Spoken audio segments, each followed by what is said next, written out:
నమస్కారం, న్యూస్ బులెటిన్కి స్వాగతం. ముందుగా హెడ్లైన్ చూద్దాం.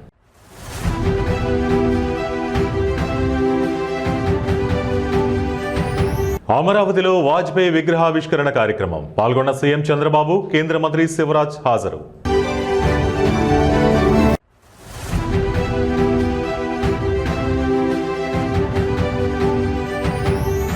నేటితో ప్రభాకర్ రావు కస్టోడియల్ విచారణ క్లోజ్. సాలిడ్ ఎవిడెన్స్ సంపాదించిన సిట్.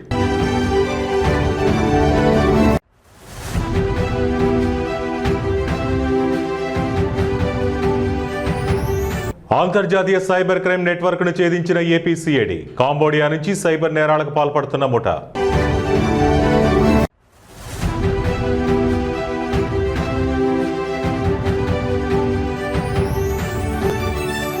కర్ణాటకలో ఘోర రోడ్డు ప్రమాదం. ప్రైవేట్ ట్రావెల్ స్లీపర్ బస్సును ఢీకొన్న లారీ.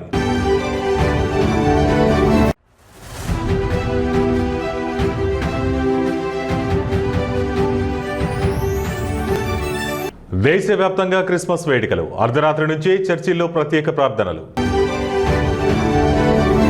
క్రిస్మస్ పర్వదినాన్ని పురస్కరించుకుని భారత ప్రధానమంత్రి నరేంద్ర మోడీ ఇవాళ ఉదయం ఢిల్లీలోని చారిత్రాత్మక క్యాథెడ్రల్ చర్చ్ ఆఫ్ ది రెడెంప్షన్ను సందర్శించారు. ఢిల్లీ, ఉత్తర భారతదేశం నలుమూలల నుంచి తరలివచ్చిన క్రైస్తవ సోదరులతో కలిసి ఆయన ప్రత్యేక ప్రార్థనలో పాల్గొన్నారు. చర్చికి చేరుకున్న ప్రధానికి బిషప్ పాల్ స్వరూప్, ఇతర మత పెద్దలు ఘనంగా స్వాగతం పలికారు. ఈ సందర్భంగా చర్చిలో బారుమ్రోగిన క్రిస్మస్ కేరల్స్, కీర్తనలు భక్తిభావంతో కూడిన పండుగ వాతావరణాన్ని నింపాయి. ప్రార్థనల అనంతరం ప్రధాని మోదీ సోషల్ మీడియా వేదికగా స్పందిస్తూ క్యాథెడ్రల్ చర్చిలో జరిగిన క్రిస్మస్ ప్రార్థనల్లో పాల్గొనడం సంతోషంగా ఉంది. యేసుక్రీస్తు బోధనలు మన సమాజంలో ప్రేమ, శాంతి, సోదర భావాన్ని పెంపొందించాలని కోరుకుంటున్నారని పేర్కొన్నారు. ఈ కార్యక్రమంలో Delhi bishop right reverend doctor Paul Swaroop ప్రధాని ఆరోగ్యం, దేశ సంక్షేమం కోసం ప్రత్యేక ప్రార్థనలు చేశారు. గత కొన్ని ఏళ్లుగా ప్రధాని మోదీ నిరంతరాయంగా క్రైస్తవ సంఘం నిర్వహిస్తున్న ఈస్టర్, క్రిస్మస్ వేడుకల్లో పాల్గొంటూ సామాజిక సామరస్యం పట్ల తన నిబద్ధతను చాటుకుంటున్నారు.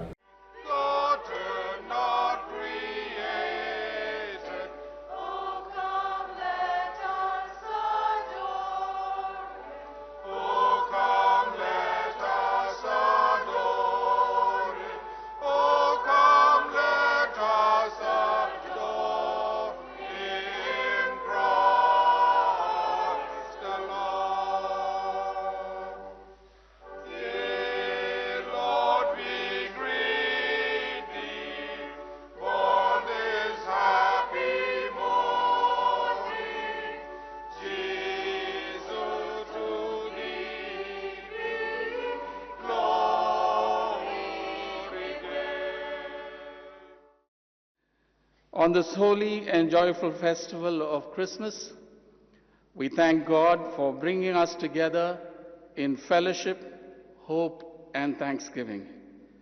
May the light of Christ, who came into the world to dispel darkness, guide our leaders, bless our church, and bring peace, justice, and goodwill to our nation and the world. Once again, we warmly welcome you all and wish everyone a blessed and joyous Christmas. Lord God, heavenly King, Almighty God and Father, we worship you, we give you thanks, we praise you for your glory. Lord Jesus Christ, only Son of the Father, Lord God, Lamb of God, you take away the sin of the world, have mercy on us. Sir, we are so glad to have you in our community this morning. और हम आपके लिए आज खास तौर से कुछ Christmas carols लाए हैं.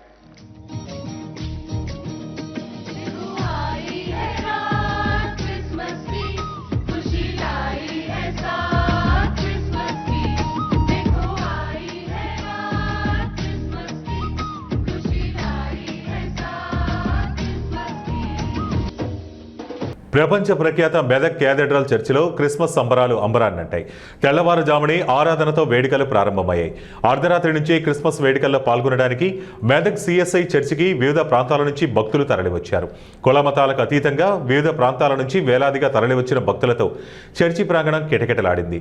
రాష్ట్రం నలుమూలల నుంచే కాకుండా పొరుగు రాష్ట్రాలైన ఆంధ్రప్రదేశ్, కర్ణాటక, మహారాష్ట్ర నుంచి భక్తులు తరలి రావడంతో కిక్కిరిసిపోయింది. మొదట ఆరాధనకు church incharge bishop right reverend Ruben Mark పాల్గొని భక్తులను ఉద్దేశించి దైవవాక్య సందేశం ఇచ్చారు. ప్రపంచవ్యాప్తంగా క్రిస్మస్ వేడుకలు జరుపుకుంటున్న వారందరికీ శుభాకాంక్షలు తెలిపారు.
తమ సహోదరులను సహోదరులను క్షమించి మనస్ఫూర్తైన పశ్చాత్తాపముతోనూ నిజమైన విశ్వాసంతోనూ తన వైపున వారందరికీ పాపములను క్షమించునని తన గొప్ప కనికరల మాట ఇచ్చున్నాడు. ఆయన మన ప్రభు యేసుక్రీస్తు నిమిత్తము మిమ్మల్ని కనికరించి మీ పాపములన్నిటినీ క్షమించి వాటిని మిమ్మల్ని విడుదల చేసి సమస్త సద్గుణ మిమ్మల్ని స్థిరపరిచి బలపరిచి నిత్య జీవమునకు తీసుకొని వెళ్ళును గాక. ఆమేన్. దేవునికి స్తోత్రము కలుగును గాక. ప్రభు మీకు తోడైండును గాక. మీ ఆత్మకు తోడై ఉండును గాక.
నవ్యాంధ్ర రాజధాని అమరావతిలో భారత మాజీ ప్రధాని అటల్ బిహారీ వాజ్పేయి జయంతి వేడుకలు ఘనంగా జరిగాయి.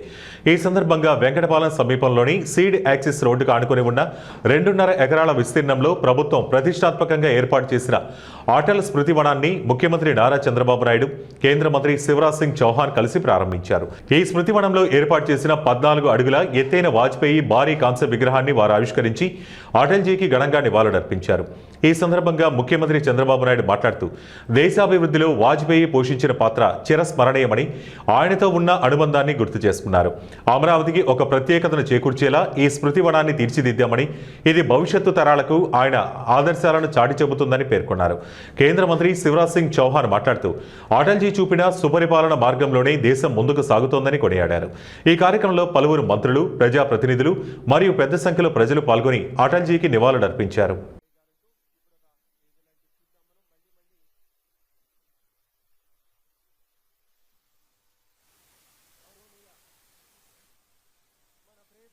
ముఖ్యమంత్రి శ్రీ నారా చంద్రబాబు నాయుడు గారు విచ్చేస్తున్నారు. గట్టిగా మీ కరతాళ ధ్వనులతోటి స్వాగతం చెప్పవలసిందిగా మనవి. నేరుగా విగ్రహావిష్కరణ కార్యక్రమంలో భాగస్వామ్యం తీసుకోవడం కోసం పెద్దలంతా వెళుతూ ఉన్నారు. You can see the visuals. అక్కడంతా చూడండి. మన శివరాజ్ సింగ్ చౌహాన్ గారు, కందుల దుర్గేష్ గారు, ఇతర అమాత్య శేఖరులు, పార్టీల నాయకులు, పెద్దలు అందరినీ పరిచయం చేసుకుంటూ ముందుకు సాగుతూ ఉన్నారు. వివిధ నేతలందరూ కలిసి ఈ కార్యక్రమంలో సంపూర్ణమైనటువంటి ఒక భాగస్వామ్యంతో ముందుకు వస్తూ ఉన్నారు.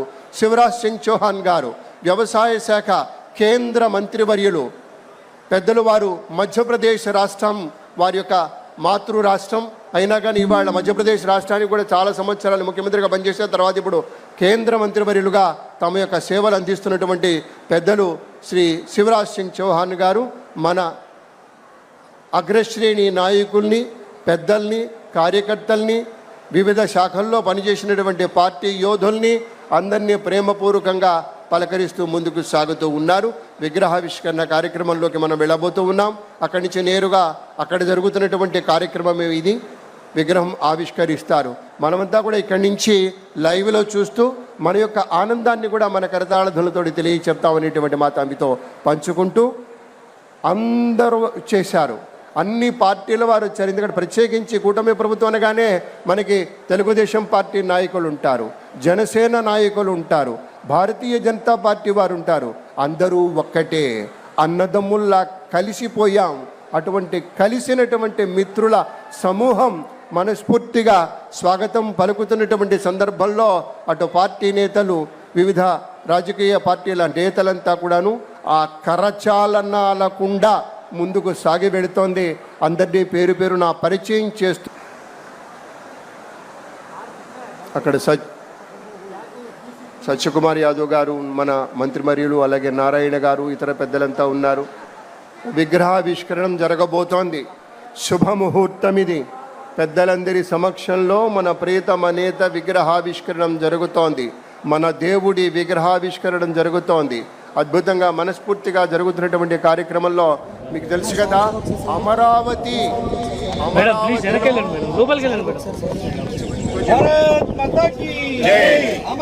విగ్రహం విగ్రహం విగ్రహం బయట పెట్టమని విగ్రహం శివానంద ఉంటుంది. ఎప్పటికీ ఆయన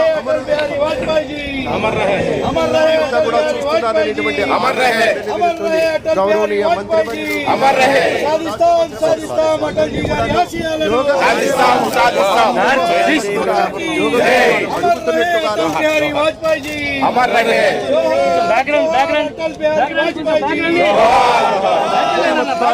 ఆవిష్కరించారు.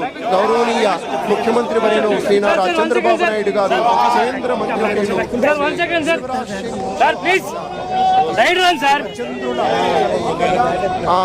ఆ మిత్రత్వం మరింత బలీయమవుతూ ఆ మహనీయ మూర్తికి పుష్పాంజలులు సమర్పిస్తూ ఉన్నారు.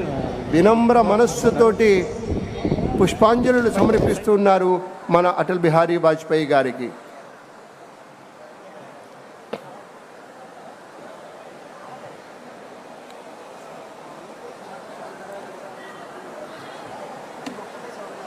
బా ఎంత సుందరంగా తీర్చిదిద్దారండి. చూడండి, క్లోజప్కి వెళ్ళాక ఎంత బాగుందో. మన మనస్సుల్లో నాయకుడు అంటే ఇలా ఉండాలి అని చెరగని ముద్ర వేసినటువంటి మహనీయ మూర్తి. తెలంగాణలో సంచలనం సృష్టించిన ఫోన్ ట్యాపింగ్ కేసులో ప్రధాన నిందితుడు మాజీ ఎస్ఐబి చీఫ్ ప్రభాకరరావు కస్టోడియల్ విచారణ నేటితో ముగియనుంది. దేశ అత్యున్నత న్యాయస్థానం సుప్రీంకోర్టు ఆదేశాల మేరకు డిసెంబర్ 19న ఆయన కస్టడీని ఇవాల్టి వరకు పొడిగించిన సంగతి తెలిసిందే. ఈ మేరకు డిసెంబర్ 12న జూబ్లీహిల్స్ పోలీస్ స్టేషన్లో సరెండర్ అయిన ప్రభాకరరావును హైదరాబాద్ సిపి విసి సజ్జనార్ నేతృత్వంలోని 9 మంది స్పెషల్ ఇన్వెస్టిగేషన్ టీం లోతుగా విచారించింది. గత వారం రోజుల విచారణలో ఆయన సాంకేతిక ఆధారాలు, పెన్ డ్రైవ్లో ఉన్న డేటా, ఫోన్ ట్యాపింగ్ ఆపరేషన్ వివరాలకు సంబంధించి కీలక సమాచారాన్ని ప్రభాకరరావు నుంచి రాబట్టినట్లు తెలుస్తోంది. ఇక సాలిడ్ ఎవిడెన్స్ గా భావిస్తున్న పెన్ డ్రైవ్ లో రాజకీయ నాయకులు, సెలబ్రిటీలు, జర్నలిస్టులు, హైకోర్టు జడ్జిలు, వ్యాపారవేత్తల ఫోన్ నెంబర్లు, వారికి సంబంధించి పర్సనల్ డేటాను సిట్ గుర్తించింది. కాగా ఇదే కేసులో ఇటీవల మాజీ సీఎస్ సోమేష్ కుమార్, మాజీ ఇంటెలిజెన్స్ చీఫ్ నవీన్ చంద్, ఇతర ఐఏఎస్, ఐపీఎస్ అధికారులను కూడా సిట్ విచారించింది. తాజాగా ప్రభాకరరావు ఇచ్చిన స్టేట్మెంట్ ఆధారంగా కేసులో మాజీ సీఎం కేసీఆర్, మాజీ మంత్రి హరీష్, మరికొంతమంది నాయకులకు నోటీసులు, ఛార్జిషీట్లు, అరెస్టులు చేసే అవకాశం ఉంది.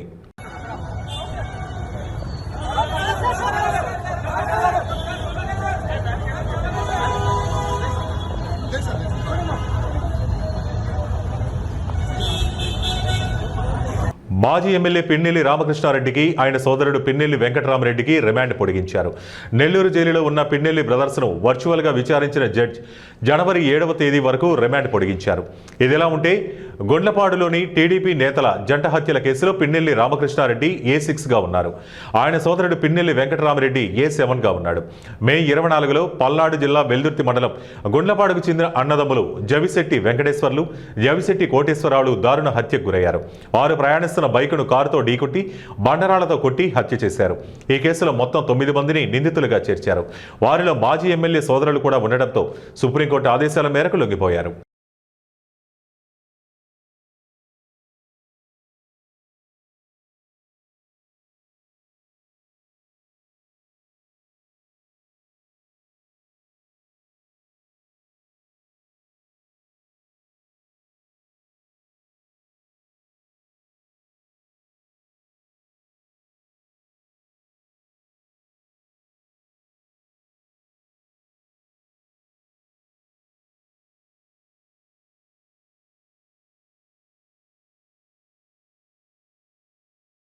అంతర్జాతీయ సైబర్ క్రైమ్ గ్యాంగ్ ముఠా కేసులో ఏపీ సిఐడి కీలక పురోగతి సాధించింది. కంబోడియా నుంచి సైబర్ క్రైమ్ నేరాలకు పాల్పడిన వారిని గుర్తించి 1400 సిమ్ కార్డ్స్ను స్వాధీనం చేసుకున్నారు. డైరెక్టరేట్ ఆఫ్ టెలికమ్యూనికేషన్ సహకారంతో భారీ క్రైమ్ నెట్వర్క్ను ఏపీ సిఐడి ఛేదించింది. అయితే వియత్నాం దేశానికి చెందిన హోహుడే యువకుడిని వెస్ట్ బెంగాల్లో సిఐడి అధికారులు అరెస్టు చేశారు. సైబర్ క్రైమ్ నేరాలకు వినియోగిస్తున్న 1400 సిమ్ కార్డులను స్వాధీనం చేసుకున్నారు. కంబోడియా నుంచి వైజాగ్, వెస్ట్ బెంగాల్, ఒరిస్సా కేంద్రంగా సైబర్ క్రైమ్ నేరాలకు సిమ్ బాక్సులు ఆపరేట్ చేస్తున్నారు. నేరగాళ్లు ఇక సిమ్ బాక్సుల ద్వారా సైబర్ క్రైమ్ నేరాలకు పాల్పడుతున్న భారీ నెట్వర్క్ను సిఐడి గుర్తించింది.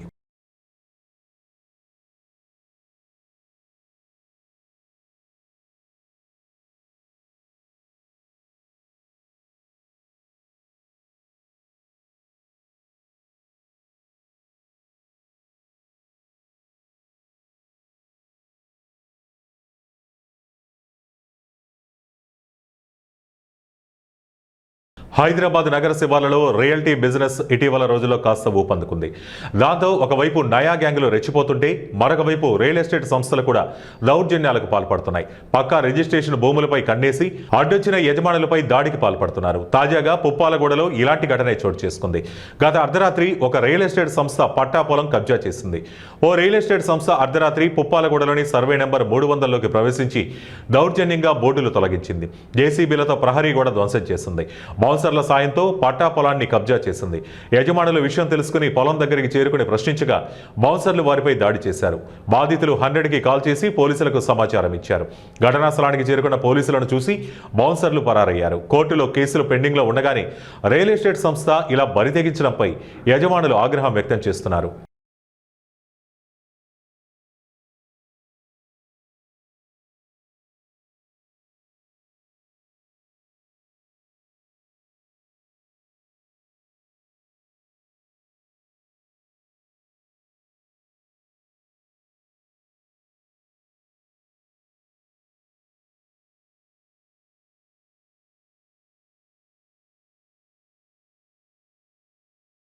కర్ణాటకలో ఈ తెల్లవారుజామున ఘోర రోడ్డు ప్రమాదం సంభవించింది. ప్రయాణికులతో వెళ్తున్న ఒక ప్రైవేట్ ట్రావెల్స్ బస్సును లారీ ఢీకొట్టడంతో ఒక్కసారిగా మంటలు చెలరేగాయి. ఈ ప్రమాదంలో బస్సు పూర్తిగా కాలిబుడదవగా ప్రాథమిక సమాచారం ప్రకారం 13 మంది ప్రయాణికులు మంటల్లో చిక్కుకుని సజీవ దహనమైనట్లు తెలుస్తోంది. బెంగళూరు నుంచి గోకర్ణకు సుమారు 30 మంది ప్రయాణికులతో బయలుదేరిన ఈ బస్సు హెబ్బులి హైవేపై హిరియూర్ సమీపంలోని గోర్లట్టు వద్దకు చేరుకోగానే ఎదురుగా వచ్చిన లారీ బలంగా ఢీకొట్టింది. తెల్లవారుజామున 3 గంటల ప్రాంతంలో ప్రయాణికులంతా గాఢ నిద్రలో ఉన్న సమయంలో ఈ ప్రమాదం జరగడంతో తప్పించుకునే అవకాశం లేకుండా పోయింది. లారీ ఢీకొన్న వెంటనే బస్సులో మంటలు చెలరేగి నిమిషాల వ్యవధిలోనే వాహనం మొత్తం వ్యాపించాయి. మంటల దాటికి బస్సు పూర్తిగా కాలిబూడిదైంది. సమాచారం అందుకున్న అగ్నిమాపక సిబ్బంది, పోలీసులు ఘటనాస్థలికి చేరుకుని మంటలను అదుపు చేశారు. ప్రమాద సమయంలో బస్సులో సుమారు 30 మంది ఉన్నట్లు అధికారులు గుర్తించారు. మృతుల సంఖ్య మరింత పెరిగే అవకాశం ఉందని ఆందోళన వ్యక్తం చేస్తున్నారు. ప్రస్తుతం అక్కడ సహాయక చర్యలు ముమ్మరంగా కొనసాగుతున్నాయి. మృతదేహాలు పూర్తిగా గుర్తుపట్టలేనంతగా కాలిపోవడంతో మృతుల గుర్తింపు పోలీసులకు సవాలుగా మారింది. ఈ ఘటనపై పూర్తి వివరాలు తెలియాల్సి ఉంది.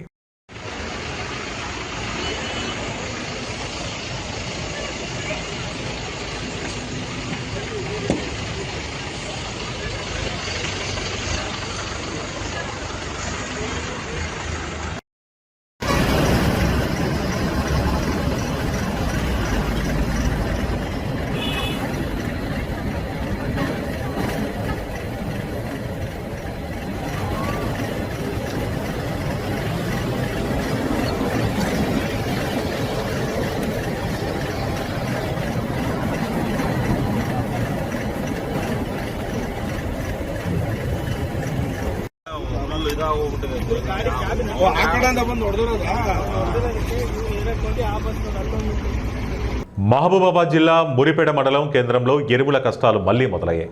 గత కొద్ది రోజులుగా సాగు పనుల్లో నిమగ్నమైన రైతులకు యూరియా బస్తాల కొరత పెద్ద తలనొప్పిగా మారింది. మరిపేట ప్రాథమిక వ్యవసాయ సహకార సంఘం వద్ద యూరియా కోసం రైతులు గంటల తరబడి వేచి చూడాల్సిన పరిస్థితి ఏర్పడింది. ప్రస్తుతం చలి తీవ్రత ఎక్కువగా ఉన్నప్పటికీ యూరియా దొరకదనే భయంతో రైతులు తెల్లవారుజాము నుంచే, మరికొందరు అర్ధరాత్రి నుంచి PACS కేంద్రానికి చేరుకుంటున్నారు. వృద్ధులు, మహిళా రైతులు సైతం గడ్డకట్టే చలిలో వణుకుతూ లైన్లలో నిలబడటం అక్కడ దయనీయ స్థితికి అద్దం పడుతోంది. పంటలు ఎదిగే సమయంలో యూరియా వేయకపోతే దిగుబడి తగ్గుతుంది. ఇక్కడికే వస్తే యాప్ పనిచేయటం లేదని చెబుతున్నారు. రోజంతా ఇక్కడే ఉంటే పొలం పనులు ఎవరు చూస్తారని రైతులు ఆవేదన వ్యక్తం చేస్తున్నారు. ప్రభుత్వం మరియు వ్యవసాయ శాఖ అధికారులు వెంటనే స్పందించి తగినంత యూరియా నిల్వలను అందుబాటులోకి తేవాలని, సాంకేతిక సమస్యలను పరిష్కరించి పంపిణీ వేగవంతం చేయాలని రైతులు డిమాండ్ చేస్తున్నారు.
హైదరాబాద్లోని శంషాబాద్ దగ్గర ఈరోజు ఘోర ప్రమాదం జరిగింది. ముందున్న వాహనాన్ని తప్పించబోయి స్కూల్ బస్సు బోల్తా పడింది. ఈ ఘటనలో పలు విద్యార్థులకు తీవ్ర గాయాలయ్యాయి. గాయపడిన విద్యార్థులను సమీప ఆసుపత్రికి తరలించారు. సెలవు కావడంతో టూర్ ఏర్పాటు చేసింది స్కూల్ యాజమాన్యం. జలవిహార్కు స్కూల్ ట్రిప్కు వెళ్తుండగా శంషాబాద్ సిగ్నల్ దగ్గర వెనక నుండి వస్తున్న కారు ఢీకొట్టడంతో బస్సు బోల్తా పడింది. ప్రమాద సమయంలో బస్సులో సుమారు 60 మంది విద్యార్థులున్నారు. దీంతో శంషాబాద్ ప్రాంతంలో భారీగా ట్రాఫిక్ జామ్ అయింది. ఘటనా స్థలానికి వచ్చిన పోలీసులు ట్రాఫిక్ క్లియర్ చేస్తున్నారు. పోలీసుల సమాచారంతో ఘటనా స్థలానికి వచ్చిన విద్యార్థుల తల్లిదండ్రులు కన్నీరు మున్నీరవుతున్నారు. చిన్నారులకు గాయాలు కావడంతో బోరున విలపించారు.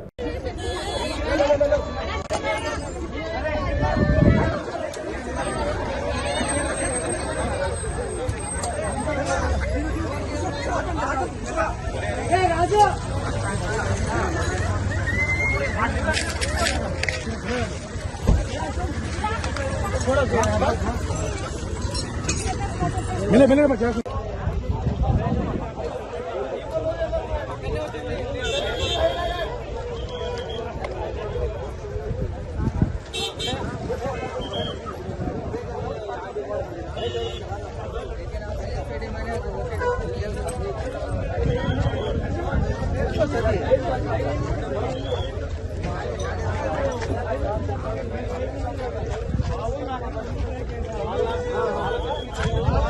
తిరుమలలో భక్తుల రద్దీ భారీగా పెరిగిపోయింది.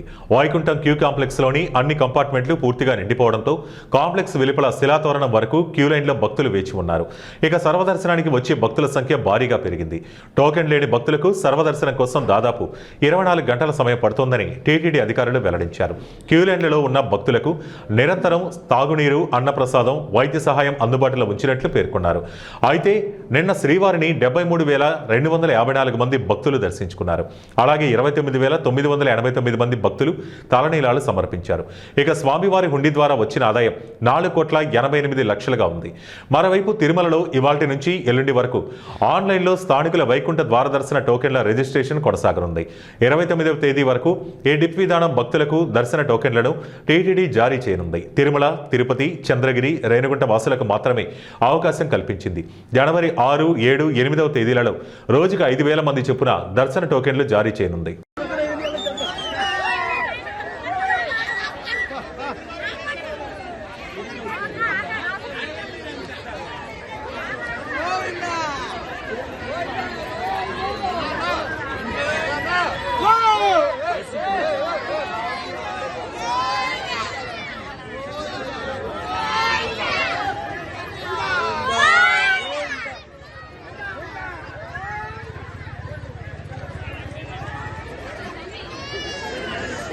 ఇవి బులెటిన్ విశేషాలు. నమస్కారం.